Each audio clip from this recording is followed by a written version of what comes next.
એવા સુરેશભાઈ, સાથે સાથે બે મહાનુભાવો મારી સાથે બિરાજમાન છે, જેમની આજે દિવ્ય વાણી તમારે સાંભળવાની છે, એવા દિનેશભાઈ કંડિયા સાહેબ અને મારા કોલેજ કાળના મિત્ર કે જેની અમારી મિત્રતાને પણ 40 વર્ષ થઈ ગયા. એટલે આ એક અનુબંધન છે કે તમે તમારા સંબંધોને રિટેન આ કળિયુગ છે. આમ તો જે જ્ઞાનના જે સ્ત્રોત છે ભારતની જ્ઞાન પરંપરાના, એ તમારા સુધી પહોંચતા નથી એટલે તમારી સમજ અને વિવેક એ વિકસવો જોઈએ, એ વિકસતો નથી. એટલે તમે ઘણા કામને પોતાના કોડ ઓફ કન્ડક્ટમાં લઈ લો છો અને ઘણા કામ તમને એમ લાગે કે આ ખોટા નથી એટલે ખોટા કરી લો છો. એનાથી બચવું હોય તો તમારું વાંચન કરવું ખૂબ જરૂરી છે. અને આજે ડિજિટલ લાઇબ્રેરી નું લોકાર્પણ પણ થઈ રહ્યું છે. હું તો જ્યાં જાઉં ત્યાં એટલા માટે અમારી યુનિવર્સિટીમાં અમે પુનઃથી સ્વાગત ક્યારેય કોઈનું કરતા નથી. અમે સ્વાગત કરીએ છીએ તો સોલથી કરીએ છીએ, પુસ્તકથી કરીએ છીએ અને સૂતરની આંટીથી કરીએ છીએ. હાથનો એક રૂમાલ પણ આપીએ છીએ. સોલ ન હોય અમારી પાસે, કારણ અમારે તો દરરોજની આ પ્રક્રિયા છે, એટલે કારખાનું કહીનું આપવું પડે. એટલે અમે એવું કરીએ છીએ કે હાથ રૂમાલ જે છે, નાના નાના વણકર મારા ભાઈઓ જે કામ કરી રહ્યા છે તો દરરોજ એક રૂમાલ આપીએ છીએ. યુનિવર્સિટીમાં પરિપત્ર કરીને મેં કીધું છે કે કોઈ ફુલારનું સ્વાગત મારું પણ નહીં કરવું.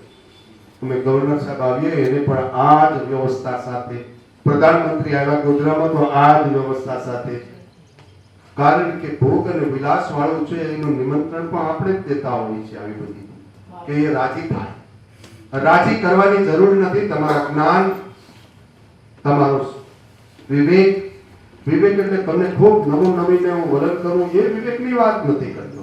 હું જે વિવેકની વાત કરું એ સત અસતની, તમને ખબર પડી છે કે આ કરાય અને ન કરાય એનો વિવેક જો તમારામાં હોય, સમજણ હોય તો તમે જ્ઞાની છો. આવા પુસ્તકો આપણી ત્યાં ખૂબ છે.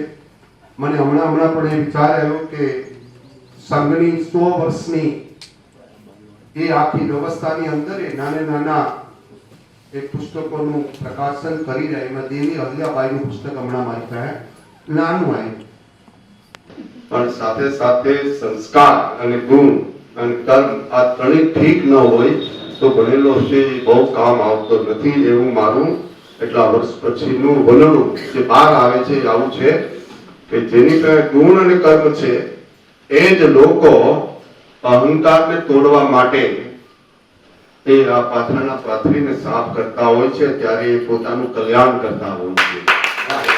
તમને મને ખબર નહીં હોય પણ શાસ્ત્ર આનું પ્રમાણ છે. ભગવાન પણ કહે છે, કૃષ્ણ પણ, કે જે કઈ તને મેં વાત કરી છે એ બધી સંપૂર્ણ જ્ઞાન સહિતનું વિજ્ઞાન કહી દીધું, રહસ્ય બધા કહી દીધા. અને હવે તારે કોઈ મોટા માણસ છે અથવા તો એને શાસ્ત્રમાં મહાપુરુષ કહે છે, મહાપુરુષના જીવનનું આચરણ કરવું. અને એમાં રાજા જનકનું નામ, મિથિલાનો મહારાજ, એનું નામ દે છે કે એની પાસે આનંદ પ્રમાદ અને જે કરવું એ બધા જ આનંદ એની પાસે છે, અને છતાં એક પણ આનંદ એના રાજ કરતા તરીકે એને ટચ નથી કરતો. એ એનાથી નિર્લેપ કર્મ કરે છે. એવો કોઈ રાજા છે તો રાજા જનક છે. એના જેવું તમે કામ કરો ને એનું આચરણ કરવું.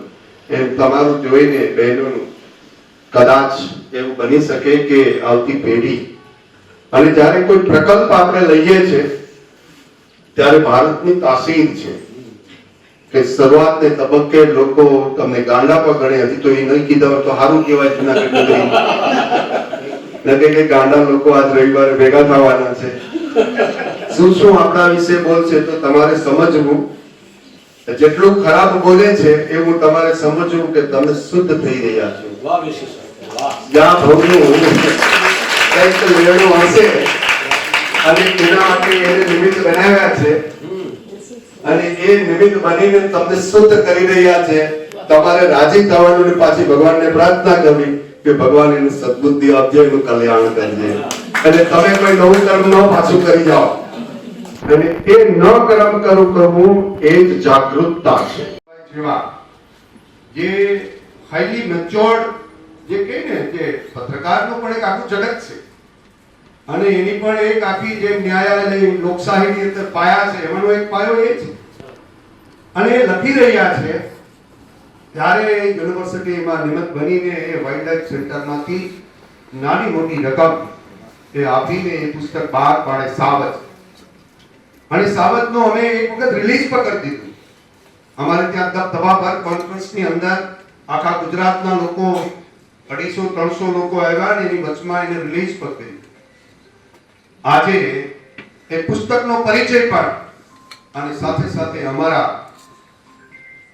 નાનજીભાઈ એના વિશે હું શું બોલું કે આ કેમ્પસમાં હું 87 થી લઈ અને અત્યાર સુધી એ જ્યાં સુધી ગામમાં ન ગયા ત્યાં સુધી એની સાથે કોઈ અકબંધ રહ્યો હોય તો એની સાથે હું સતત એની સેવામાં અને આવું એટલે ગાંઠિયા એ જોશી સાહેબ હતા તો જોશી સાહેબ કરાવતા મોદી સાહેબ હતા તો મોદી સાહેબ કરતા માણસો બદલાણા પણ નાનજીભાઈ નહીં